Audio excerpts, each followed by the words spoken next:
Sega.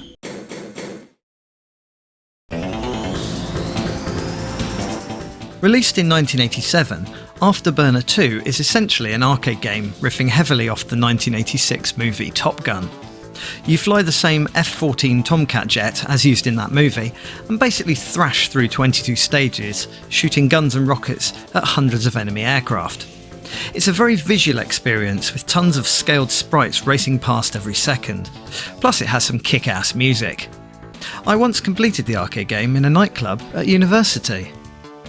First, we'll look at the 1987 arcade version running on Sega's X-board hardware. This I'll be emulating in MAME. Next, we'll look at the PC-DOS version, which released in 1989. We'll investigate both the standard version and the version optimised for Tandy hardware, as it has some notable differences. And finally, we'll look at the port inside Shenmue 2, part of the Shenmue 1 and 2 remaster from 2018, to see how close to the arcade it gets. The first Afterburner game released early in 1987, but was quickly superseded by Afterburner 2, which added a speed control and improved the presentation. This is the version that's most well known.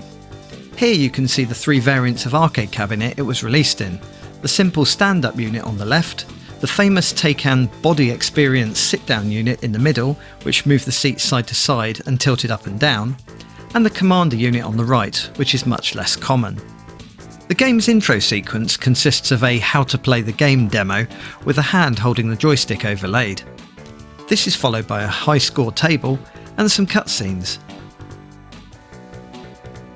before the equally famous 3D demo scene style wall of balls fly in and are interacted with by enemy jets.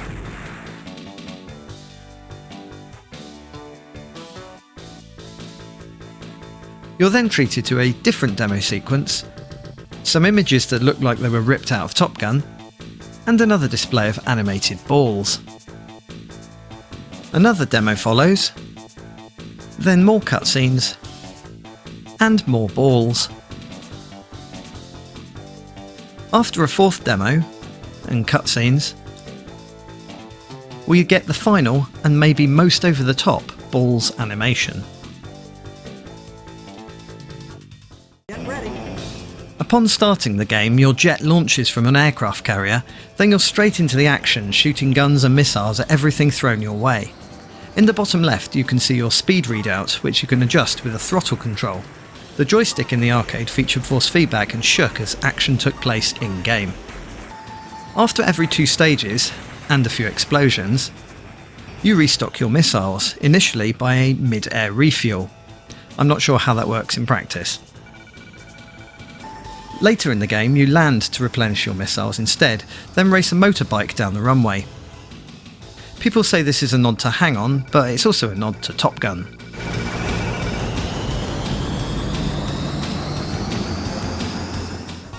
Sometimes you'll find an enemy jet come up behind you, and you have to use your speed control to let them fly by slowing down, or barrel roll out the way. Much like the dragon riding stages in Space Harrier, there are a couple of bonus stages where you use guns to attack an enemy base in a canyon.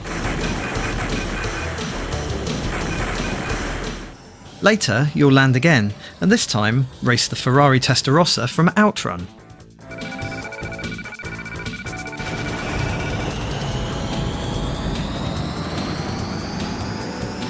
Towards the end of the game, you'll also face missiles coming up from behind you, forcing you to run at maximum speed, or barrel roll a lot more. If you make it to the end, you land back on the ship.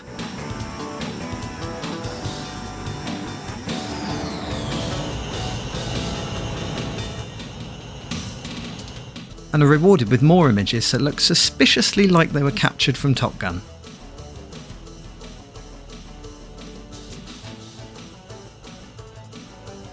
Before the all-important high score table.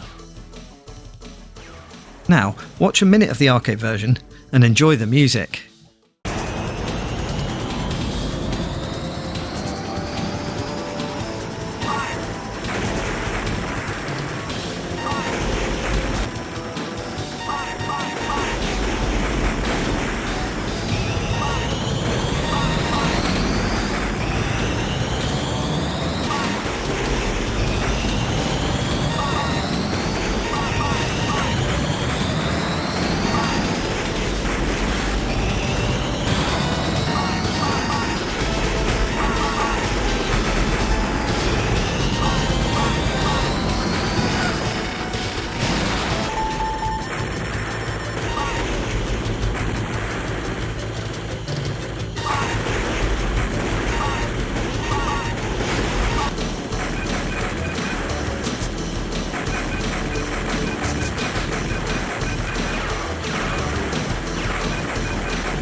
The DOS version released in 1989 and supported a number of graphic modes. In this video we'll look at the VGA and Tandy hardware modes, as there are noticeable differences, particularly with the audio. The VGA version starts with a massive Sega logo and then a very basic approximation of the balls animation. After some credits, there are a number of cutscene images and the high score table, before a demo begins.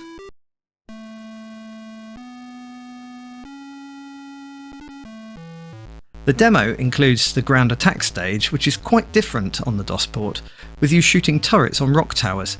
This isn't the only major difference, as a couple of stages feature a giant aircraft you have to shoot down.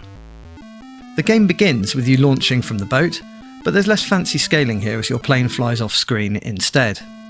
The frame rate of the DOS port is the first thing you'll notice, as it's pretty jerky. The missiles have taken a dive too, with no smoke trails from them. Additionally, the controls are awkward, as you use one button to fire bullets and another to fire missiles, but you can't fire missiles without releasing the bullets button first. If you want to change speed, you have to hold down both buttons and press up or down, and if you want to barrel roll, it's press both buttons and press left or right. This leads to confusion and a lot of barrel rolls you didn't intend to make. The sound is a basic bleep chip rendition of the music, but you can change to sound effects with Ctrl and S, but these are even more basic.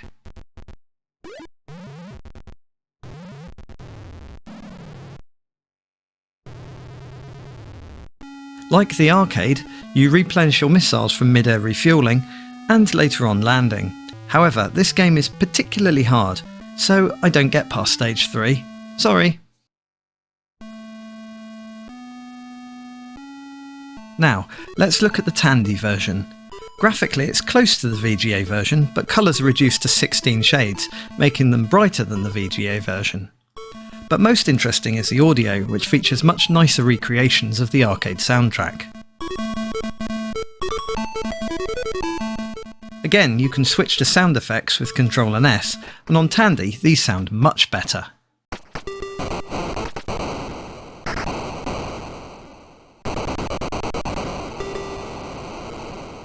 Otherwise, the gameplay is identical to the VGA version, including the missile refuelling, and me dying on the third stage. Now, let's watch a minute of the DOS version. I'll switch between the VGA and Tandy versions, so you can hear the difference.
Afterburner 2 appears as a playable game inside Shenmue 2, which was released as part of the Shenmue 1 and 2 remaster in 2018.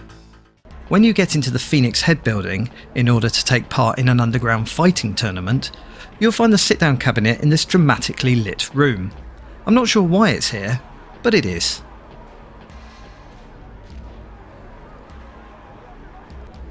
$5 a game.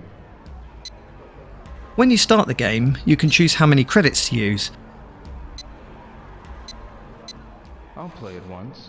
but sadly using more won't allow you to continue your game, just start multiple games from scratch. Upon starting the game, it becomes apparent that the sprites scale a bit differently here, showing in higher resolution for longer than the arcade. This is easiest to see when the balls come close up to the camera. This was the same in the ports of Space Harrier and Outrun inside the Shenmue games, and might even date back to the original Xbox port, or even the Dreamcast original. The demo sequence starts a bit later on than the arcade, which began with the white cloud scene first. Your plane's path in the demo is also different to the arcade version. The cutscene here has a smaller jet in it than the arcade version, whilst some of the other cutscene images have been modified or removed. The game begins with the boat launch, but the boat has been heavily changed. The runway goes straight ahead for starters. I'll look at this in more detail in the Pixel Compare section shortly. Now this version is actually really hard to play, at least on my Xbox 360 controller. It's hard to target enemies, you only have 3 lives, and the controls are difficult with the speed control assigned to the left trigger. It makes it much less pleasant to play than the original arcade version of the game. At least I made it to stage 4, unlike the DOS versions. Now, let's watch a minute of this port to see how it looks and sounds. Get ready.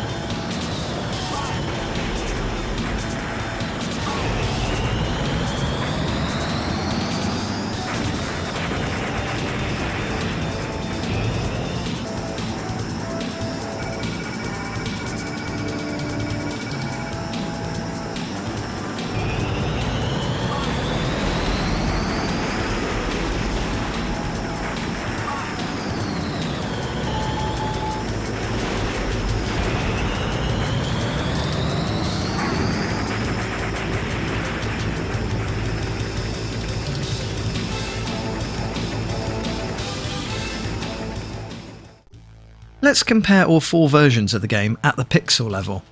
We'll look at the same frames of gameplay in each version. First up, here's the arcade set to integer scaling, meaning each pixel is the correct size. This adds small borders above and below the image, but matches better to Shenmue 2, as we'll see in a moment. Wiping across first to the DOS VGA version, you'll see there's no contest here. The DOS VGA port runs in a much smaller area too, with a stylised border aiming to look a bit like the arcade cabinet surrounds. Wiping across to the Tandy port, you can see how much the colours shift. Going back to the arcade, let's wipe slowly over to Shenmue 2. 3 things to notice here. Firstly, the runway is now straight. Secondly, the plane is high resolution. And finally, the control tower is a lot different. Now, I've only come across one other version with these updated ship graphics, and it's the port on the Nintendo 3DS, so perhaps this version in the Shenmue 2 remaster uses assets from the 3DS? Moving on, here's a screenshot of gameplay in the arcade version. Let's wipe across to the DOS VGA port. It shows it's trying at least. The Tandy port, as before, has brighter visuals. Going back to the arcade, let's wipe across to the Shenmue 2 version, and you can see how the sprites on the ground are higher resolution. Finally, here's the refueling plane. The DOS VGA version has a much smaller plane and a pretty poor choice of ground sprites. The Tandy version is once again brighter. Going back to the arcade, let's wipe across to Shenmue 2, and the high resolution sprites are shown in the distant lights on the ground. It's time to go head to head. I'll put the arcade and Shenmue 2 ports side by side, with the DOS VGA and Tandy versions below them. Let's compare.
The arcade original is another stone-cold classic of the era, if something more of a technical showcase than a hugely playable game.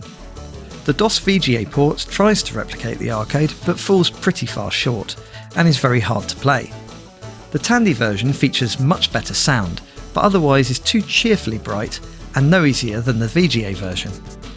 Finally, the Shenmue 2 version is very close to the arcade, but much harder to play due to how the controls are mapped. To be perfectly honest, I'd only play the arcade original in MAME, as it's the most playable, plus you can keep throwing imaginary coins at the game and complete it. It's still a thrilling game to play, if a bit basic. If you like this comparison of Afterburner 2 on the PC, then please give it a like. Or subscribe, ring the bell, leave a comment and fire off multiple missiles. And join me next time for a bit of ninja action.